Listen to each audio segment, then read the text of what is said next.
Hello everyone, this is McGregor Mills, and this is my paper on Raoul Hausmann and Hannah Hoch titled Hoch, The Last of the Berlin Dada. The 1937 Munich Degenerate Art Show hosted the likes of Pablo Picasso, Otto Dix, and Wassily Kandinsky, alongside others forced by the Third Reich of Germany to humiliate and prove the disgusting aims of false German patriotism. Amongst these artists also include the leader of the Berlin Dada, Raoul Hausmann.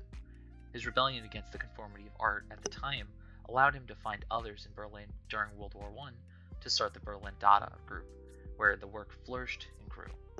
But how could a small counterculture movement come to snowball others into their government humiliating them on the world stage? How did the degenerate art show come about, and how did it affect those involved? During the First World War, several artists of different disciplines gathered in Zurich, Switzerland, at the outset of escaping the war effort due to anti-war mindsets. Here, the Cabaret Voltaire began as what became known as the real origin point of Dada, art that shared the anti-war mindsets for works that attacked the establishment and upset the general masses. In 1917, Richard Husselbeck, an original member of the Cabaret Voltaire, returned to his hometown of Berlin in order to start a new round of Dada titled Club Dada, to fight the establishment and reinvent the Dada movement with a more serious political commitment and social engagement. Before this, however, Hoch and Hausmann spent time separately learning the arts. Hoch studied at the School of Applied Arts in Berlin under the Glass and Graphic Design course in 1912, whereas Hausmann attended a private art school starting in 1911. Hausmann's early career is characterized by making connections with future Dada members, while Hoch leaves Berlin briefly to work with Red Cross. In 1915, Hausmann met Hannah Hoch in Berlin, and Hausmann began his extramarital affair within the confines of the Berlin Dada group. Their initial meetings were fueled by the uncertainty of the political and military situation in Germany. Their beliefs founded on being anti-war while also being grateful for the war for allowing them to find this sporadic freedom. Works created by these individuals are Hoch's Cut with the Dada Kitchen Knife Through the Last Weimar Beer Belly Cultural Epoch in Germany, and Hausmann's Mechanical Head, The Spirit of Our Time. Both can be viewed as critique of the current view of man and the adaptations we can make to improve. Hoch's piece displays her views on many scales, from her peers in the Berlin Dada all the way to a state level, as a critique of what's being done right and wrong. Her photomontage work paves the way for true experimentation into the multitudes of ways it utilizes perspective, clarity, and pairing of subject matters. For all her innovations in establishing the principles of photomontage with Hausmann, her fellow Dadaist thought she was not committed due to her continuing to attend the School of the State Museum of the Applied Arts and working 3 days a week at a local publishing house, Wolstein Verlag.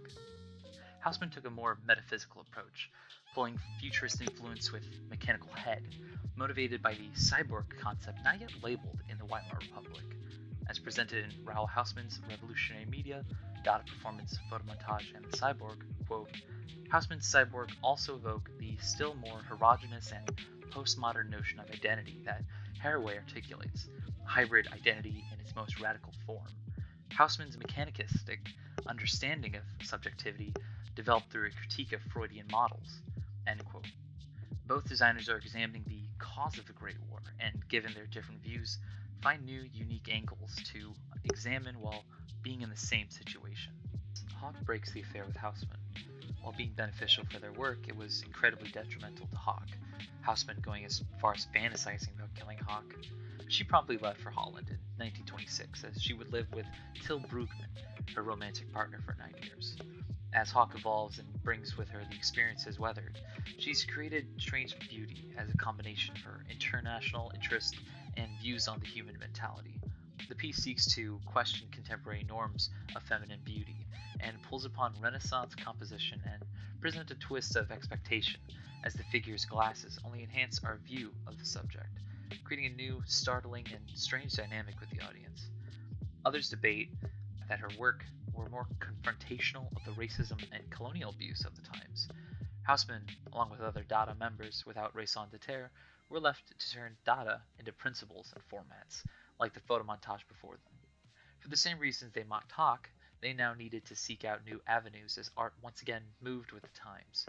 Hausmann kept himself busy working with Kurt Switzer's On Mars, a Dadaist magazine that persisted after World War I, learning photography and being an advocate for the photomontage and the avant-garde in Germany. He also delves into the realm of the magazine and publishing world, like Hoch before him, in his piece Fashion for Berlinische Galerie in 1924.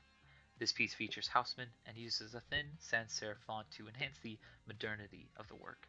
As described by Bridget Doherty, Fashion is a bitterly comic account of the flawed bodies of the middle-class man that has more to do with Dadaist satire than it does with modernist reform. The German gentleman barely functions because his posture has been stiffened by military discipline, his belly bloated with beer." End quote. Hausmann remains fixated on the adaptation of the male body, while Hoch's work plays more to understanding, perception, and desire that people feel, including the subjected individual. In 1929, Hoch would move back to Berlin, continuing her relationship with Brugmann until it ended in 1935. She would live with Kurt Matthias, a German businessman, until 1944. Her work in the 1920s photo montage was more of an outward critique of Germany, its government, and Berlin Dada, but her work in the 1930s and onward is more of a surreal exploration of the subconscious, an example being her 1931 work, Umbrella Man. As the power of the Nazis grew, Hoch's work began to take this escapism angle, as she feels threatened because of her work being labeled degenerate. It wouldn't be until 1945 when Hoch would feel the creative freedom brought about by conflicting Cold War ideologies in Berlin, and would allow for expression that was so desired under the Third Reich. Understandably, Hausmann's work took a creative shift after fleeing Berlin. He took to photography in Ibiza, Paris, Zurich, Prague, and Limoges. His work focused primarily on pre-modern life, which one may find strange given the Dada rejection of the past for the absurdity of the present. It is unusual to see a return to pre-modern subjects using a critical medium like photography. In 1938, Hausmann moved to Paris and lived illegally with his Jewish wife of the time until 1944, effectively trapping him there until the end of the war. One piece that harmonizes with the previously discussed work is 1930's Regard dans le miroir, Look in the Mirror. The photograph displays a model looking both out a window and into a mirror, which returns a distorted, skewed reflection back to the camera. One could argue, even now, in a time where freedoms were at risk in Europe, that Hausmann is still speaking about how men can never see how things truly are, or that men never present themselves one way and feel or act another, without acknowledging that change. Even the use of a model instead of Hausmann himself is a commentary on how him never internalizing that pursuit to understand what way man can improve effectively. Hausmann would go on to live in Limoges with another menage a trois. One may find it ironic that Hoch, a nearly excluded member of Berlin Dada, would be the last member left in the city, while its founders like Hausmann would attempt to flee to America, both motivated by love for their spouse, like they both were for one another in World War I. I feel the reason Hausmann was included and not Hoch is because his work treated men specifically as the root of the problem over Hoch's mentality that there was something to learn from all other types of people. The Nazis were focused on the perfect man, that the Übermensch was something achievable with science within their times. But Hausmann understood for decades before then that men, no matter their disposition, were flawed and that those chinks in the armor would never buff out.